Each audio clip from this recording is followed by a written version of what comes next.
It's, of course, enormous values. And I think any listener to this podcast will have experienced the awe of the eyes and the students when you tell them that the kidneys in that lecture you have just given has filtered the blood volume at least a couple of times.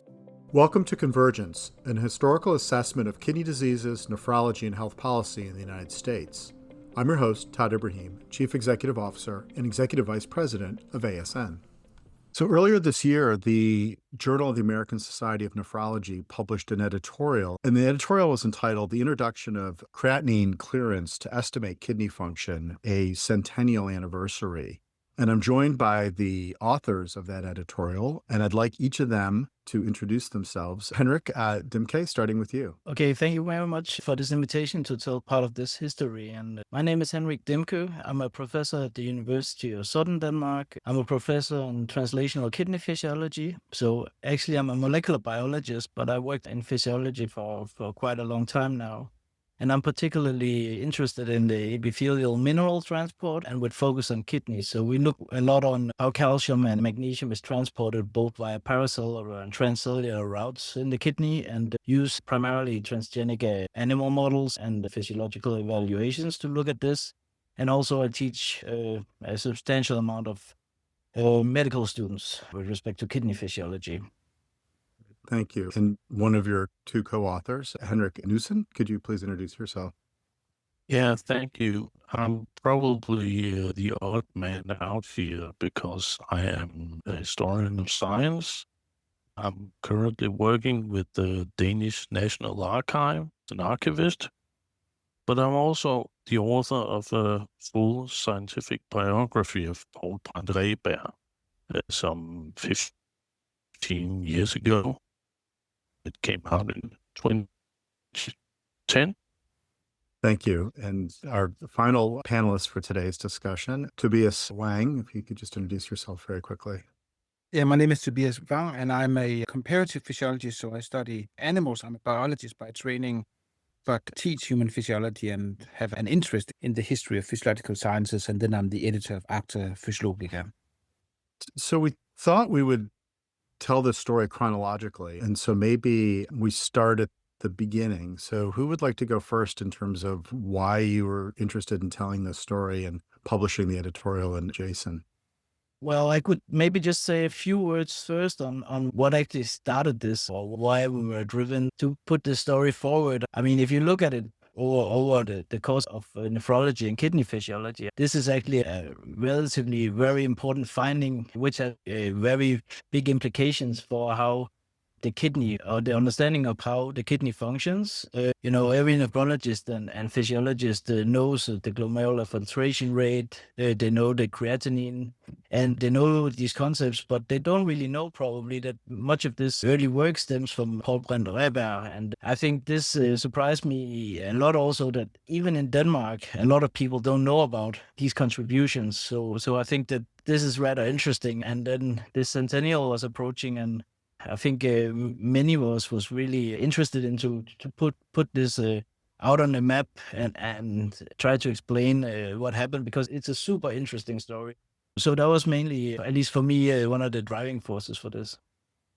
So Henrik, as a historian, I'm just curious as to why this story isn't better known. Why do you think it's been not sort of carried on in history in terms of our understanding? That's a good question. I think in Denmark, the history of physiology is a small field of interest, and that's when I started writing the book. I just felt awfully in love. But then I discovered literature on the history of nephrology and the history of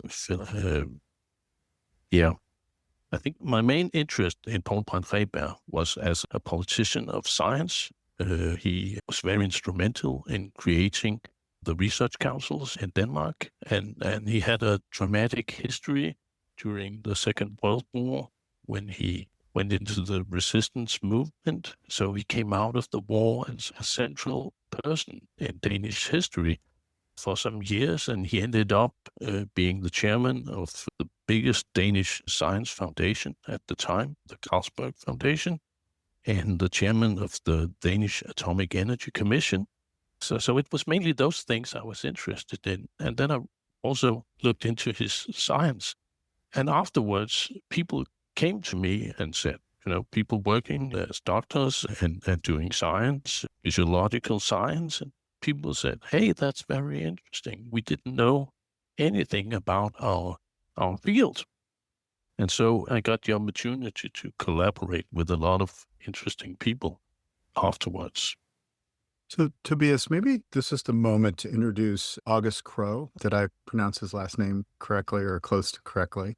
To this story. If we go back to the 1920s, why is he so important to this story and to Rehberg's career? Yeah, while I agree with Henrik that physiology is a small field, it's still a very big field in Denmark. In terms of all of our sciences, physiology is a quite sort of large discipline, and Denmark publishes, or Danish scientists publish quite a lot compared to many other countries. And I think that is, by and large, due to August Crowe. So August Crowe was a biologist by training, and we often say that he founded the field of zoophysiology. So zoology and physiology merged together, which is the field that I'm a professor of.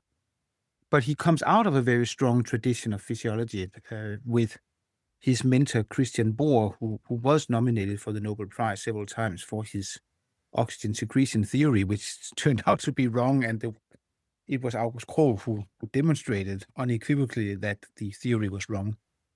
But August Crowe had basically created a very, very active field of physiology in Denmark, starting out as a primarily respiratory physiologist, but then had started to move into the question of fluid balance, of salt movements in and out of animals. So you could say that the intellectual environment was very ready when Rehberg started with August Crowe as a young student. And I should say that Crowe did win the Nobel Prize in 1920 for his work. Yes. And I love in the editorial this quote that I'm just going to read, and then I'll throw it over to Henrik Dimke and you to talk about the next steps in our story. But I guess when Rehberg approached Crowe about his interest in working with the kidney, Crowe's response was, yes, go ahead and take it on. I think it's a devilish organ, and I've always steered clear of it. I do not want to have anything to do with it, but try to take it on. So that's sort of, that's where the story starts, I guess. So if you don't mind, if the two of you could just sort of walk us through what happened at that moment. Well, I could say that Rehberg, he was in Crowe's lab, and he was actually interested in the capillaries. He thought the kidney was interesting because it had two sets of capillaries.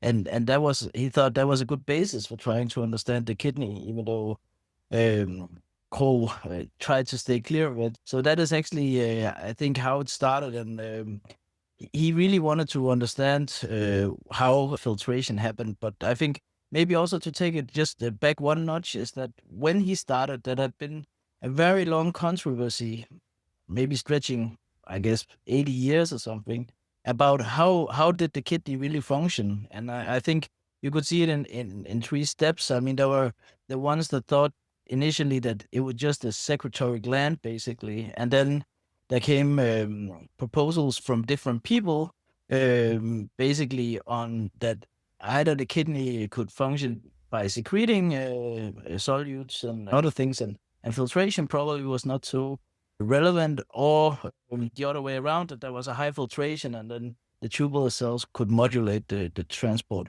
And I think that is basically what Rehberg steps into when he's standing there. And what he decides is that he wants to try to measure how much the kidney actually filters. So he kind of moves it that step forward.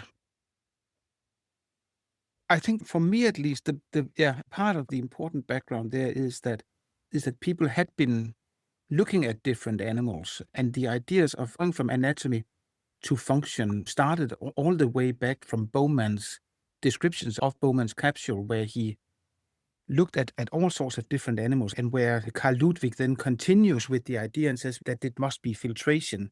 And then nobody can fathom the amount of filtration that has to take place. And that's what has started in the start of the 20th century, is that calculations on how much volume need to be filtered to account for what is in the urine comes up with these preposterous values of starting out with 60 liters a day, and now we know it's 180. But it's, of course, enormous values. And I think any listener to this podcast will will have experienced the awe of the eyes and the students when you tell them that the kidneys in that lecture you have just given has filtered the blood volume at least a couple of times. So it, of course, was values that were unbelievable and therefore important to start to measure them. And Henrik, it sounds just curious if I want to give you an opportunity from a historical perspective to contribute to this part of the discussion. Yeah, when discussing the kidney at this point of time in history, you have to think that I have to acknowledge that the kidney is about what goes on there is active and selective transport, both ways, both in and out of the tubular cells. It's a theoretical nightmare at this time, and I think that's what behind Koch's when he calls it a diabolical organ. And you have to remember that at this point in time, you had not a very clear concept of active transport, what that was. So there was no clear understanding of that mechanism. And so people who was in a very mechanistic mode of thinking in physiology would label much of this as vitalism. I guess the not unfamiliar experience for many of our listeners is submitting a manuscript and not having it accepted for publication. So, Henrik, can you just walk us through? Tobias had made the point that the data were kind of unbelievable. So, what happened when Rehberg first tried to publish his findings? Yeah. So basically, Rehberg, he was already. He reasoned that he could use creatinine as a marker of filtration because it would be basically treated like a marker substance, which would not be reabsorbed or secreted and not be affected in any way. Therefore, he wanted to calculate basically how much was the filtration, and he did that already because there was some published values on creatinine, and then he sent it into a journal. And basically, he was told it was not good enough because this was based on some public, already published values and so forth. And but he was already at that time calculating some pretty big numbers with respect to what at that time was thought would be a high filtration rate. So those numbers were actually turning out close to what he measured on himself later. But his manuscript was essentially rejected for lack of original data. And then he basically turned to himself as a test subject and tried to measure the clearance. And Tobias, I'm just sort of curious as to your reaction to the process, what he did, and then we'll talk a little bit about the findings. I think that the process of, he basically said that animal experiments were not going to be suitable, and therefore he then starts making measurements on himself by drawing blood and collecting urine, which actually wasn't all that uncommon for physiologists up until, let's say, the 1950s or 60s even. That was way before we had all these regulations, and I guess physiologists were a little bit more tough than they are today. So he basically performs these measurements on himself, which has a strong tradition in Koch's laboratory. Koch also did that. Many of the papers you can see values from Koch. So I think it was not all that uncommon at the time, in fact, but I still think it's quite heroic and impressive. Yeah. So he publishes his dissertation in 1926, Studies on Kidney Function. And in your editorial, you describe it as a landmark collection. Well, just help us understand why it was such a landmark collection. Maybe, Tobias, we'll start with you and then go to our other two guests. What he does is that he basically assumes or makes the assumption that a substance that is filtered freely and which is not neither reabsorbed nor secreted will be a good measure for the glomerular filtration rate, with the equations that had already been set up at the time and are based on Adolf Fick's principle of blood flow. But so what Rehberg says is that he can look at substances and then he can see which of those substances secreted in the urine comes out with the highest filtration rate. And then he says that must be a minimum value for the glomerular filtration rate. And then he ends up with this calculation of the 180 liters per day. So it's a very logical argument, but the issue is, of course, that he dismisses that there is a secretion, which continued to be a controversial issue. So he theoretically says that there is no secretion. He actually has no evidence for that. So I think in hindsight, one could say that it becomes a seminal paper because he's correct in his assumptions. But had he been wrong, and which he was later criticized for by Homer Smith, that there is some secretion, then he would have been off on his values, and then we would probably just have forgotten about the paper. Hmm. So, Henrik, anything to add to that outline? Yeah, I think what the measuring the GFR is the first step for Rehberg. The next step was to look at what goes on in the tubuli. Once you know how big the filtration rate is, what comes into the tubuli, he was able to look at reabsorption mechanisms, and he showed very clearly that when you look at chlorine, you have a response when the plasma levels fall below a certain threshold. The body would reuptake chlorine from the tubuli, whereas if you have urea, the mechanisms of urea take back is more or less passive diffusion. So he viewed that as his also as a tribute to the field and to the understanding of renal function. His interest was very much theoretical at this point. He wanted to contribute and solve some problems that was put forward earlier on in the field, mainly in Kusney's theory of renal function. And I think he succeeded in that, in giving a more nuanced picture of reabsorption in the tube. And Henrik Dimke, before we move on from this part of the story, I'm curious as to your reaction. I'm also really struck by this idea that, he made assumptions that he couldn't prove necessarily, but because they were proven correct, it became seminal. I mean, it's a really interesting concept. I know it's common in medicine. I mean, I recognize this is more art than science at this point. I mean, he used creatinine as the clearance marker, and I think as we use it today, it's a very good clearance marker, but it is not the perfect clearance marker because it has a bit of tubular secretion that kind of can overestimate, of course, the clearance. I think what he really did was that he started doing these self-experiments. He ingested creatinine to increase the amount in the blood. Blood concentrations are not super high.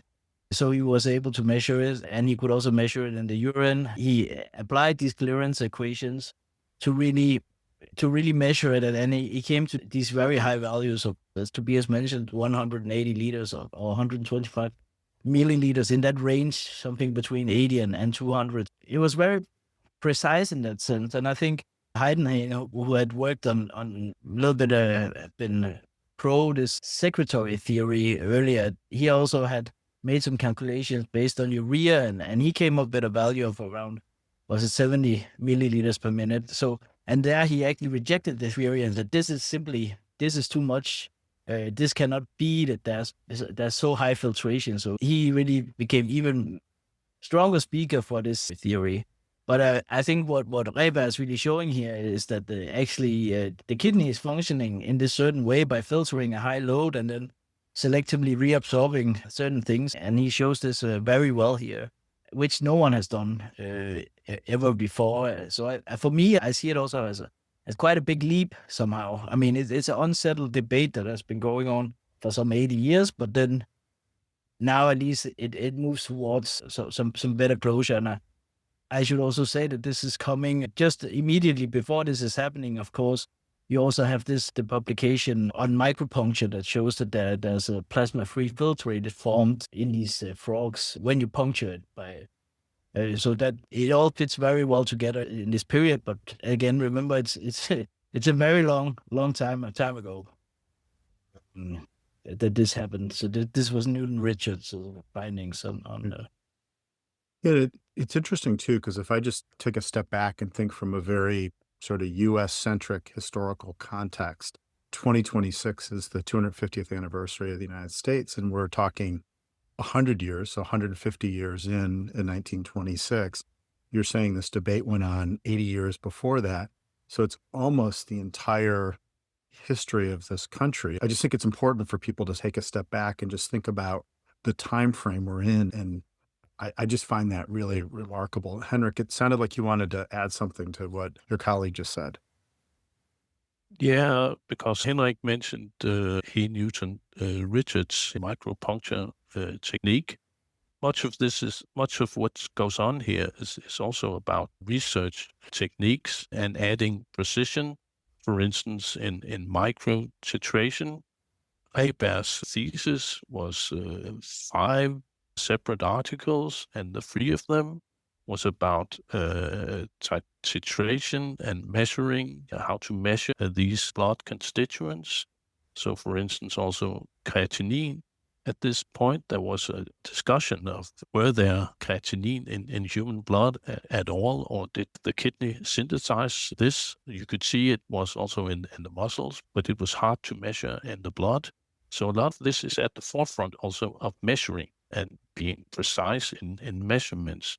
And while doing this work, Rehberg invented a precision technique for titration, which is called the Rehberg burette, and it was sold throughout the world in the 20s and 30s, and it actually did a lot of funding the research at Koch's laboratory.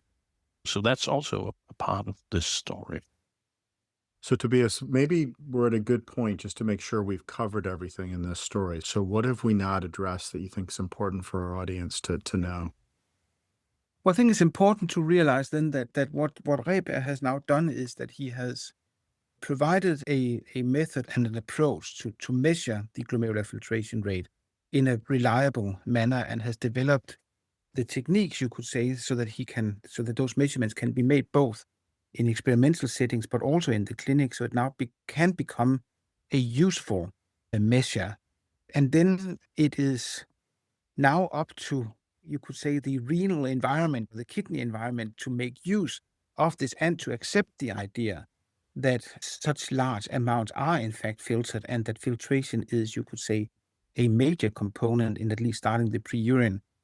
The concept of secretion remains controversial for the next 10 years. And to what extent does it happen? Rehberg did not actually believe in it happening. And I think this is, in my opinion, one of the places where comparative physiology played a fundamental role, because there was the identification through American researchers of fish that lack a glomerulus in the kidney, meaning that the fluid that they excrete in the urine must have arisen by secretion. So it's a way of demonstrating that secretion is, at least in these animals, the mechanism or the avenue, you could say, for creating the urine.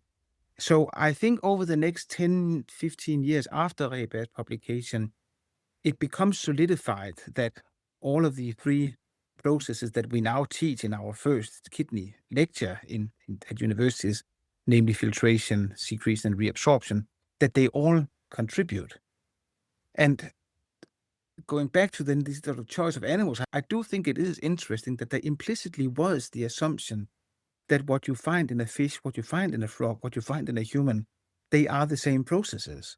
And we have to remember that at this time, the evolution by natural selection proposed by Darwin, it was not universally accepted at this time. So there was no a priori reason that we had to be all that similar, except that you could say that it's basic physics. I think it's difficult to think of other processes, but the idea is that we can translate what we find in one organism to another organism.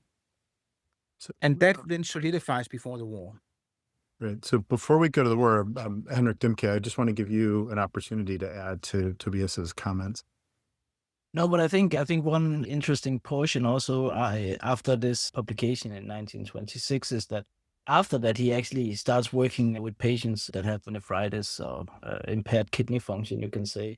And with Kai Holten, who's another Danish doctor in research, he actually publishes a few papers in 1928 and 31 where they look at healthy individuals, and they say that overall it seems that these healthy individuals seem to have a filtration rate above the 100 milliliters per minute, but they find that many of these patients that have the renal disease, they seem to have a substantially reduced filtration rate. And they also say that this reduction actually seems to occur before they can see changes in blood urea. So I think they're already, probably without knowing, but they're already actually pushing the field quite substantially towards what we're now seeing, what has been seen in patients, and how good the glomerular filtration is as a marker of kidney function in general. And Henrik, just the article, your editorial ends with what happens to Rehberg during the World War II. Why was he imprisoned? He took part in resistance work from about 1943, mainly gathering information and sending these informations around in Copenhagen. There was a big network of resistance people at the university, and Rehberg was a very central person in that. In early 45, that's like 3 months or 4 months before the liberation and the end of the war. This group gets caught, and they all end up at the top of the Gestapo headquarters as a human shield in order to, say, avoid British bombers attacking the Gestapo headquarters. And so they sit up there, and they are, some of them are tortured, and they are interrogated very hard physically for a month or so. And then the British attack in early March, and some of them survive and get out, and Rehberg flees to Sweden together with a couple of other guys. So it's a very dramatic history, and Rehberg's back was actually one of the physical signs and that showed what went on in Gestapo, and there was a physical torture of Danish prisoners in Denmark. Rehberg himself thought that he only survived this hard interrogation because of his knowledge of shock phenomena. He was at the very limit during that month or so that he spent in prison. And of course, with that sort of history, you would be a very influential guy after the Second World War. He instantly got, say, a place to speak from and try to raise the things that he wanted to. So, for instance, he worked hard for young scholars and young scientists in Denmark to create funding opportunities and scholarships and research grants from the government. That's what he used his influence to gain. So, Tobias, you'd mentioned earlier about how important Denmark is to physiology, to renal physiology. I'm just wondering if you can help us take this moment and just apply it as to how it's affected sort of history and how you think of the specialty in your country. I think what Rehberg ended up doing as a very loud and clear voice for science in Denmark was that he was, unlike most scientists, he was good at talking to politicians and became a politician himself, you could say. So he was able to advocate the value of education, the value of securing, as Henrik said before, the education of young scientists and the promotion of science towards younger scientists in a very effective manner. And he set up the whole concept of us having a research council. Obviously, research councils were also created in many other countries, including the United States, after the Second World War. But Rehberg was very instrumental in doing so in Denmark. So I think he had a strong voice in terms of advocating science in general, both to the public, but in particular to the politicians, where it translates into a real effect. And as a physiologist, of course, he was a good, you could say, role model for physiology as a field. And as a chair of the Carlsberg Foundation, which at the time was the biggest private foundation in Denmark. Now there are other foundations, but it has historically been the strongest foundation in Denmark. So by chairing that, he was also immensely powerful, because it's a small group of 5 people who decided who they would award that support for. So I don't think it's difficult to imagine that for physiology, he has been a very good person to have sitting there at that table. So I think he's part of our great history of physiology that is obviously built, I think, in particular on our core, but certainly continued by Rehberg. So, Henrik Dimke, I'm going to give you the last word. If we can take something away from today's conversation and your editorial and just your interest in this story, what's your summary? What's the key thing for us all to remember? How I interpret this is that Rehberg really, he set out to understand something, and he ended up really changing the field to a certain way. At least he partook in that process. And I think that is immensely important, that you have the ability to go after something like that and then stay with it, be able to stay with it, and then in the end, transform it into what he did. I think that story also really deserves to be known. That's why we took the opportunity to celebrate this centennial in form of an editorial. And also, of course, very happy to participate in this podcast. Great. Well, thank you very much. I really appreciate you all taking the time, and I really enjoyed the conversation, and the editorial was great. So thank you. Thank you for listening to this podcast by the American Society of Nephrology. I'm Todd Ibrahim, Chief Executive Officer and Executive Vice President of ASN. This podcast should not be used in any medical emergency or for the diagnosis or treatment of any medical condition. If you have any questions about any medical condition or before taking any drug, changing your diet, or commencing or discontinuing any course of treatment, please consult your doctor or another qualified healthcare professional. Views expressed on this podcast are those of the speakers and not necessarily those of the American Society of Nephrology. This podcast should not be used in any medical emergency or for the diagnosis or treatment of any medical condition.